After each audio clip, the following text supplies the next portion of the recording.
Assalamualaikum warahmatullahi wabarakatuh. Halo guys, kenalin nama gue Ilham Danu Prasetyo dari Prodi Pendidikan Sosiologi Angkatan 23. Di sini gue akan membahas tentang krisis sosial budaya di Indonesia dengan judul lunturnya maskulinitas dan maraknya perilaku menyimpang pada era sekarang. Kita let's go. Menurut Wikipedia, maskulinitas didefinisikan sebagai kualitas dan atribut yang dianggap sebagai karakteristik laki-laki. Ketika kita berbicara tentang maskulinitas, kita berbicara juga tentang gender seseorang. Gender adalah sebuah konstruksi sosial dan merupakan salah satu dari banyak cara setiap manusia memberi makna dan menciptakan struktur sosial itu sendiri. Gender seseorang didasarkan pada bagaimana masyarakat memandangnya sebagai makhluk yang memiliki gender. Gender sebagian didasarkan pada karakteristik biologis seperti alat kelamin, rambut, wajah, dan lain-lain.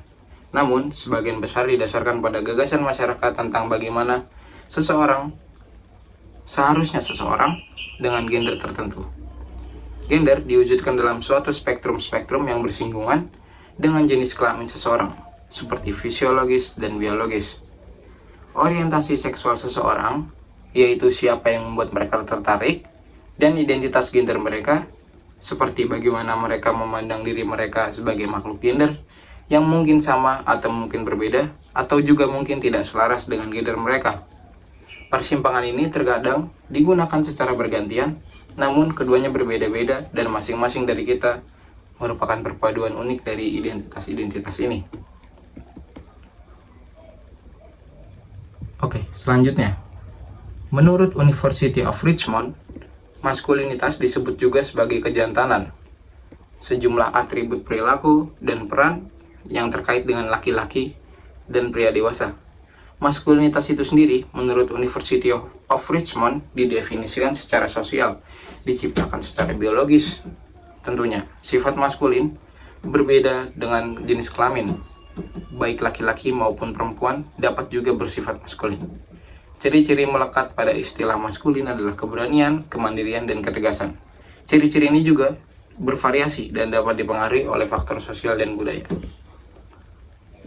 Lanjut, maskulinitas di era sekarang didefinisikan sebagai maskulinitas yang tidak lagi terbatas pada stereotip tradisional tentang kekuatan fisik, dominasi, dan ketiga.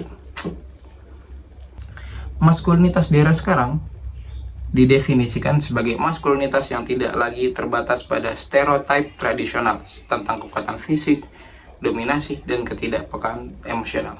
Sebaliknya, ada pengakuan yang lebih besar terhadap keragaman dalam cara-cara menjadi pria dan menjalani kehidupan yang autentik. Salah satu tren yang signifikan adalah pergeseran dari maskulinitas yang toksik menuju maskulinitas yang positif. Maskulinitas toksik itu sendiri merujuk pada norma-norma yang merugikan, baik pria maupun perempuan, seperti penekanan pada agresi, penolakan terhadap ekspresi emosi, dan perasaan superioritas yang berlebihan. Sebaliknya, maskulinitas positif menghargai kualitas-kualitas seperti empati, kerentanan, kerjasama, serta mempromosikan keseimbangan antara kekerasan dan kelembutan. Budaya populer dan media juga memainkan peran penting dalam membentuk konstruksi sosial tentang maskulinitas itu sendiri. Ada lebih banyak perwakilan pria dalam film, acara TV, dan iklan yang menunjukkan berbagai jenis pria, termasuk mereka yang mengekspresikan emosi mereka dengan jujur, menjalani peran-peran perawatan, dan menentang stereotip tradisional kejantanan. Namun, meskipun ada pergeseran menuju pemahaman yang lebih inklusif tentang maskulinitas, masih banyak juga tekanan sosial dari masyarakat dan ekspektasi yang menghambat pria untuk menjalani kehidupan yang autentik. Misalnya, stigma tentang atau terhadap pria yang mengekspresikan emosi mereka atau memilih karir yang dianggap tidak cukup maskulin tentu masih ada. Penting untuk diingat bahwa setiap individu memiliki pengalaman dan identitas maskulinitas yang unik, dan tidak ada satu definisi tunggal yang dapat mewakili semua pengalaman pria. Penerimaan terhadap keragaman dalam ekspresi gender dan dukungan terhadap kebebasan individu untuk menentukan sendiri Apa arti menjadi seorang pria merupakan langkah-langkah penting dalam menciptakan masyarakat yang lebih inklusif dan berempati. Oke, karena tadi kita sedikit membahas tentang masculinity toxic, yaitu seperti agresi, penekanan pada emosi, kita juga akan membahas sedikit tentang patriarki. Patriarki, serapan dari bahasa Latin, yaitu patriarchia, adalah sebuah sistem sosial yang menempatkan laki-laki sebagai pemegang kekuasaan utama dan mendominasi dalam peran kepemimpinan politik, otoritas moral, hak sosial, dan penugasan properti. Dalam domain keluarga, sosok yang disebut ayah memiliki otoritas terhadap perempuan tentunya. Anak-anak dan harta benda, beberapa masyarakat patriarkal juga patrilineal, yang berarti bahwa properti dan gelar diwariskan kepada keturunan laki-laki saja. Secara tersirat, sistem ini melembagakan pemerintahan dan hak istimewa kepada laki-laki, serta menempatkan posisi perempuan di bawah laki-laki. Patriarki berasal dari kata patriarkat, yang berarti struktur yang menempatkan peran laki-laki sebagai penguasa tunggal, sentral, dan segala-galanya. Sistem sosial patriarki itu sendiri menjadikan laki-laki memiliki hak istimewa terhadap perempuan. Dominasi mereka tentunya tidak hanya mencakup ranah personal saja, melainkan juga dalam ranah yang lebih luas, seperti partisipasi politik, pendidikan, ekonomi, sosial, hukum, dan lain-lain. Dalam ranah personal, budaya patriarki adalah akar munculnya berbagai kekerasan yang dialamatkan oleh laki-laki tentunya kepada perempuan. Atas dasar hak istimewa yang dimiliki laki-laki, mereka juga merasa memiliki hak untuk mengeksploitasi tubuh perempuan atau hanya menjadikan perempuan sebagai objek seks. Dalam keluarga, patriarki sendiri sering mengakibatkan peran tradisional. Dalam keluarga, patriarki seringkali mengakibatkan peran tradisional yang jelas bagi laki-laki sebagai kepala keluarga yang harus bertanggung jawab atas penghasilan dan pengambilan keputusan. Sedangkan perempuan diharapkan untuk menjalankan peran domestik dan merawat anak-anak. Hal ini dapat menghasilkan ketidaksetaraan dalam hal pembagian kerja, akses terhadap sumber daya, dan keputusan yang mempengaruhi kehidupan sehari-hari. Jadi, biasanya perempuan hanya akan menurut dengan keputusan laki-laki tersebut. Dalam bidang politik, patriarki tercermin dalam kurangnya representasi perempuan dalam posisi kekuasaan dan pengambilan keputusan. Meskipun ada peningkatan dalam partisipasi politik perempuan, tetapi masih terdapat hambatan struktural dan budaya yang menghambat kemajuan mereka dalam politik. Di bidang ekonomi, patriarki dapat tercermin dalam kesenjangan upah antara laki-laki dan perempuan, serta dalam akses terhadap peluang pekerjaan dan pendidikan yang setara. Perempuan seringkali menghadapi diskriminasi dalam dunia kerja, baik dalam penggajian maupun karir. Secara sosial budaya, patriarki itu sendiri membatasi kebebasan perempuan dalam menjalani hidup mereka sesuai dengan keinginan dan potensi mereka masing-masing. Norma sosial yang mengatur perilaku dan penampilan seringkali lebih ketat bagi perempuan daripada laki-laki. Masalah-masalah patriarki di Indonesia termasuk ketidaksetaraan gender,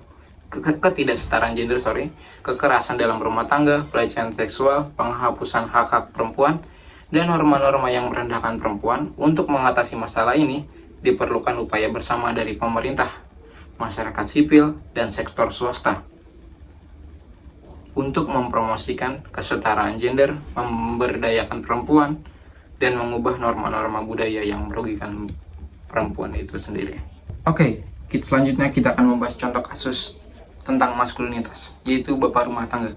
Bapak rumah tangga telah menjadi salah satu fenomena di Amerika Serikat dan negara timur, yakni Korea Selatan, Jepang, dan Tiongkok.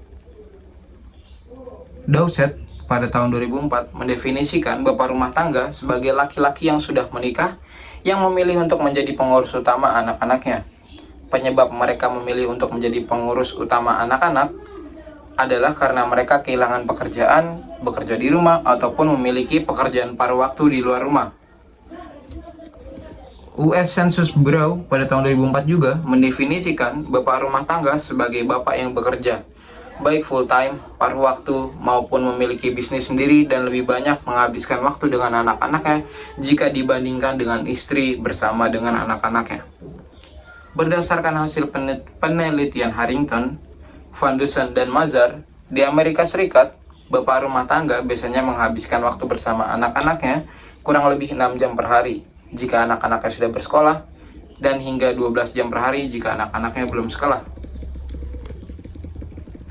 Di Amerika Serikat, jumlah bapak rumah tangga meningkat dari 1,1 juta orang menjadi 2 juta orang. Di Asia, jumlah bapak rumah tangga meningkat, yang di Korea, Jepang, dan Tiongkok. Padahal, negara-negara tersebut menganut budaya patrilineal, di mana laki-laki adalah pencari nafkah utama, sehingga adanya peningkatan jumlah bapak rumah tangga yang dinilai tidak sesuai dengan budaya patrilineal tersebut. Indonesia juga menganut budaya patrilineal, sehingga kemungkinan situasi yang sama juga akan dialami oleh Indonesia. Kebudayaan yang dimotori oleh budaya patrilineal ini menafsirkan pandangan mengenai peran gender sebagai indikator kepantasan dan berperilaku. Secara tidak langsung, budaya Indonesia dengan peran gender tradisional membentuk keluarga yang terdiri dari bapak sebagai pencari nafkah utama dan ibu yang mendidik anak. Jika dilihat dari peran gender tradisional dan budaya patrilineal, fenomena bapak rumah tangga dinilai tidak lazim dan tidak sesuai dengan apa yang seharusnya. Pew Research Center yang mengadakan survei dengan responden berbagai kalangan usia di Amerika pada tahun 2013 menemukan bahwa 76% orang berpendapat lebih baik bekerja dibandingkan di rumah dan mengurus anak. Berdasarkan penelitian Bersol dan Ullman di tahun 2005, ditemukan bahwa bapak rumah tangga lebih dipandang negatif jika dibandingkan yang tidak bekerja. Dikarenakan pandangan negatif dari masyarakat itu sendiri, bapak rumah tangga merasa tidak nyaman. Bapak rumah tangga sendiri menjadi bersalah karena tidak dapat menghasilkan uang dan merasa terisolasi. Mereka juga kurang mendapat dukungan emosional dari pasangannya sehingga seringkali mengalami pertengkaran. Bisa jadi bapak rumah tangga memiliki pandangan yang cenderung negatif terhadap dirinya sendiri karena pandangan masyarakat yang negatif terhadap bapak rumah tangga serta adanya rasa bersalah dalam diri bapak rumah tangga tersebut. Pandangan negatif ini dapat mempengaruhi konsep diri bapak rumah tangga. Oke. Benar kan kata saya? Ikonya si Dadang. Kamu senang? Enggak.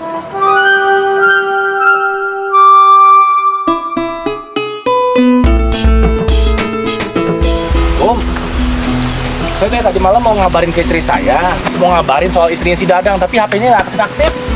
HP-nya si Esi juga nggak aktif. Mungkin karena dia deket jadi ngurusin jenazahnya si Iko. Kasihan si Dadang, siapa yang biayain Debi? Ceng, naon loy? Dari tadi saya mikir, kasihan juga Kang Dadang ya. Siapa tuh yang ngebiayain si Debi?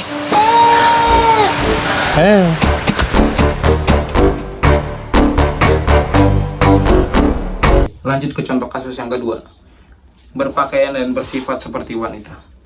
Alasan lain dari lunturnya maskulinitas itu sendiri adalah berasal dari individu yang merasa bahwa dirinya bukan dilahirkan menjadi laki-laki melainkan perempuan. Pada awalnya, mereka merasa bahwa mereka bukan laki-laki melainkan perempuan yang terjebak di tubuh laki-laki.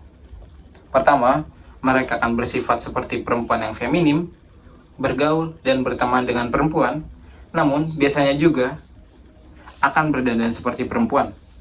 Alasan mereka berteman dengan perempuan karena mereka pikir mereka akan dihargai, karena kesamaan dan hal tersebut sudah banyak terjadi di Indonesia. Selanjutnya, mungkin juga karena tuntutan ekonomi, seperti yang dilakukan oleh bencong, yang dimana mereka berdandan seperti perempuan dan mengamen agar menarik perhatian. Setelah membahas lemahnya maskulinitas, kali ini saya akan membahas tentang perilaku menyimpang. Yang saya bahas kali ini adalah LGBT. LGBT apa sih? LGBT adalah singkatan dari lesbian, gay, biseksual, dan transgender. Ini adalah istilah yang digunakan untuk merujuk pada kelompok individu yang memiliki orientasi seksual atau identitas gender yang berbeda dari mayoritas kita, heteroseksual dan cisgender. Lesbian merujuk kepada perempuan yang merasa tertarik secara romantis atau seksual kepada perempuan lain. Sedangkan gay merujuk kepada laki-laki yang merasa tertarik secara romantis atau seksual kepada laki-laki lain. Sedangkan biseksual merujuk kepada individu yang merasa tertarik secara romantis dan seksual kepada laki-laki dan perempuan, jadi kepada keduanya. Sementara transgender merujuk kepada individu yang identitas gender mereka tidak sesuai dengan jenis kelamin yang mereka lahirkan. Jadi misalkan dia laki-laki tapi dia merasa dirinya perempuan sehingga dia berdandan seperti perempuan, sedangkan perempuan berdandan seperti laki-laki juga, seperti itu. Atau mungkin bahkan sampai mengoperasi kelaminnya. Di negara barat beranggapan bahwa LGBT adalah bagian penting dari keragaman manusia dan hak asasi manusia. Namun di banyak bagian dunia, menurut mereka para LGBT ini menghadapi diskriminasi, stigma, dan kekerasan karena identitas atau orientasi seksual mereka. Banyak negara telah memperjuangkan hak-hak LGBT di negara barat sana, termasuk hak untuk pernikahan sejenis, perlindungan dari diskriminasi, dan akses ke layanan kesehatan yang sesuai.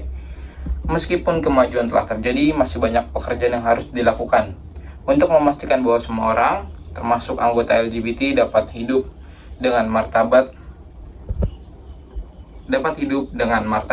dan kesetaraan. Jadi mereka sedang memperjuangkan hak-haknya di sana, para LGBT di negara barat. Namun, menurut saya, di Indonesia itu sendiri yang berisikan macam-macam suku dan budaya, agama, ras, menghargai segala perbedaan, namun dapat digarisbawahi tidak mengindahkan yang namanya penyimpangan, karena hal tersebut sangat berbanding jauh, karena penyimpangan itu sesuatu yang berbeda namun tidak disetujui atau berbelok tidak sesuai pada jalurnya, sehingga tidak dapat disupport oleh masyarakat banyak. Akibat kemajuan globalisasi dan teknologi, juga westernisasi, banyak juga yang sudah berani speak up mengenai LGBT kepada khalayak, dan tak jarang juga yang menunjukkan bahwa dirinya bagian dari LGBT tersebut, seperti bahwa dirinya gay, bahwa dirinya lesbian.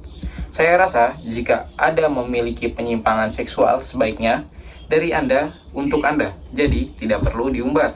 Atau Anda coba pergi ke psikiater, siapa tahu itu hanya sesaat atau bisa disembuhkan. Karena hal tersebut sangat tidak diterima atau mungkin tidak akan diterima oleh sebagian besar masyarakat Indonesia. Saya termasuk orang yang sangat menolak LGBT karena saya memiliki pergaulan dan pertemanan dari berbagai agama, dari berbagai ras, dari berbagai suku. Namun saya enggan berteman dengan pelaku penyimpangan karena menurut saya itu mengganggu saya, karena pada dasarnya di dunia pun bahkan hewan hanya diciptakan dua, yaitu betina dan jantan. Jadi, dapat kita simpulkan bahwa lunturnya maskulinitas juga banyak disebabkan oleh berbagai faktor. Entah zaman yang sudah modern, atau mungkin pandangan masyarakat terkait maskulinitas sudah berbeda. Dan juga terkait agresi, terkait penekanan emosi, sudah mulai ditinggalkan karena hal tersebut sudah sangat tidak etis di zaman sekarang, karena feminisme, kesetaraan gender memang harus sangat diperjuangkan, karena juga perempuan punya hak yang sama dengan laki-laki. Dan terkait patriarki, itu sebenarnya hanya pandangan di masa lalu. Jadi mungkin patriarki di zaman sekarang masih ada, namun sudah ditinggalkan. Dan terkait dengan LGBT, mungkin mereka tetap akan terus bersuara, walau mereka tahu mereka tidak akan pernah didengar, apalagi di Indonesia.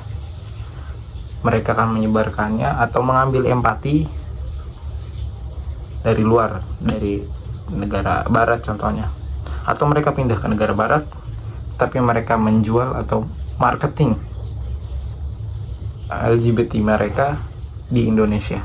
Seperti contoh ada artis TikTok, ya kita tahulah dia seorang pasangan LGBT, dia menjual ke LGBT-annya atau kegiatannya sebagai pasangan LGBT di Indonesia, dan ya laku gitu. Maksudnya semua orang, bahkan ada malah menjadikan candaan. Di satu sisi candaan tersebut tidak masalah, namun karena candaan-candaan tersebut mungkin suatu saat kita akan menormalisasikan hal tersebut, dan itu menurut saya sangat aneh, dan saya sangat tidak suka sebenarnya dengan LGBT.